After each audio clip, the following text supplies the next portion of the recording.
if Labour don't form a government tomorrow and aren't in a position, is that the end of Jeremy Corbyn? In the long term, yes, but I don't think he'll go straight away. There'll be quite a struggle. OK, all right, we have to leave it there. I know you're heading off to the polls. Thank you for your time this morning, Matthew Parris. Good morning to you, Ellen. So, good morning. If you listen to Matthew, and I often do, the Conservatives will win this by a majority. Not the majority that they thought, but they will get their majority. What outcome will be best for Ireland, do you think? It's a really difficult call. I actually think probably the best outcome for Ireland is to get Brexit done. I think the best outcome is an absolute categorical decision. I know that they were saying that the Conservatives may win, I think, by about 68 seats a week ago, and that's now down to 28 seats now.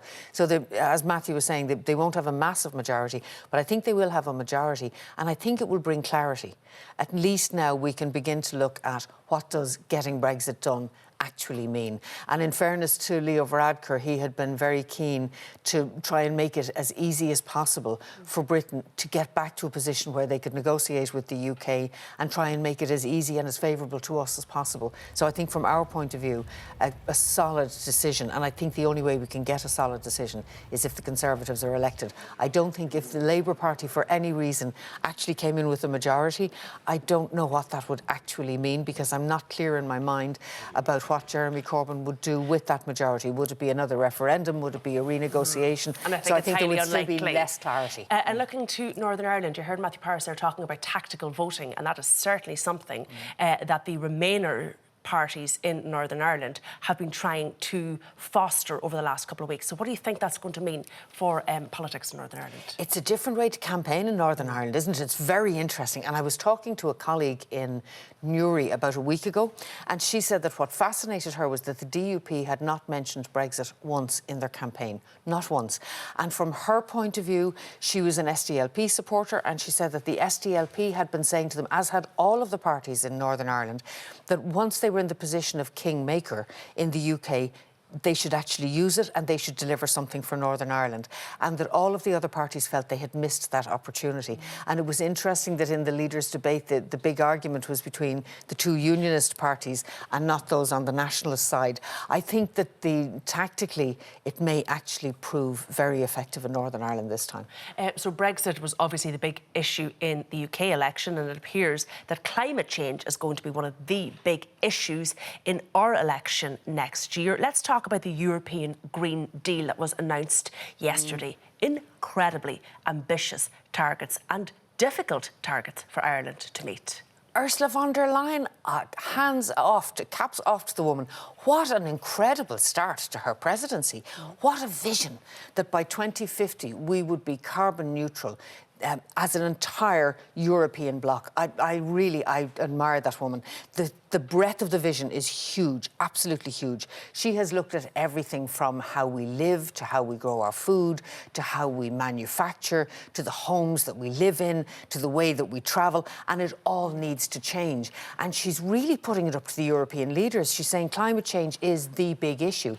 So we need to invest something like 25% of all of the European money needs to go into climate change. But what I really liked about what she did was she's saying that we need to do that while we're driving the economy forward. So she's being very progressive, but really tackling this head on. Whether or not she'll get it through, I don't know. There's a massive amount of change involved. Has a fund been identified and set aside to help countries, and they mentioned countries like Poland, but indeed countries like Ireland, make that transition?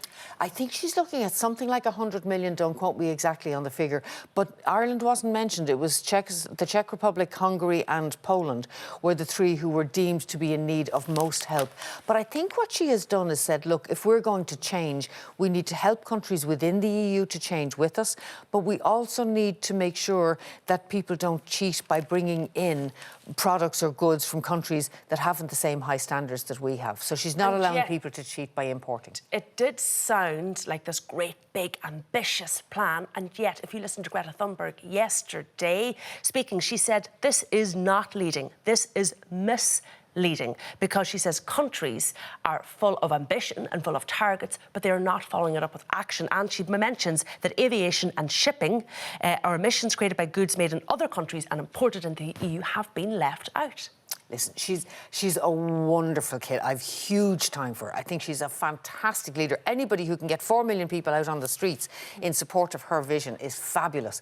But I think the European Union, it's going to take an awful lot to move it. And I think you've got to give credit to von der Leyen for what she's doing. I think it's been an amazing start. And I think her job now, her real challenge now, is to try and get every single department and every single commissioner to sign up to her vision and find the funds and implement it. I think if she has her way, the likes of airline travel will be included. And what about the burning of peat, coal, turf in Ireland? How's that going to go down in rural Ireland? Because fossil fuels is something they absolutely identify and target here, and we're quite reliant in this country. And it's something that the government is already looking at. But incredibly, they're looking at it because apparently people who sell smoky coal had threatened to take an action against them because they were banning smoky coal. And they said, look, peat, turf has exactly the same impact as smoky coal, so it's a big issue for the government. Yeah, it's going to be. And moving on to an issue, and those dealing with difficult issues, the National Lottery. A question's being asked, I think rightly so, as to why it has taken so long for a mistake to have been identified in National Lottery. And many of you will have probably heard Joe Duffy yesterday, and people were irate when they found out that a certain sum of money had not been included in the prizes that scratch cards had offered. 180,000 euros has gone missing because where there were meant to be 4 prizes of 50,000 or whatever, there were only 3. What really surprised me yesterday, I thought on a positive side, the National Lottery found this themselves because of an internal review. But on the negative side, where was the chief executive? Why wasn't the chief executive out explaining this is their business? They run lotteries.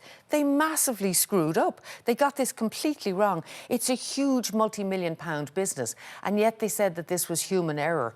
Very possibly. But how come there was no other human cross-checking? I think they've an awful lot of questions to answer. And I completely understand that people would say, I'm not a lotto player, but I completely understand that people would say, I buy a ticket because I believe I have a chance to win X. You can't then turn around and say, I'm sorry, we got that wrong. We'll do something else with the money. I think we're owed a much more detailed explanation. And I think the chief executive should be out giving it to us. All right, we have to leave it there. But Ellen Gunning, thank you for your time this morning. Let's go over to the Virgin Media News Hub.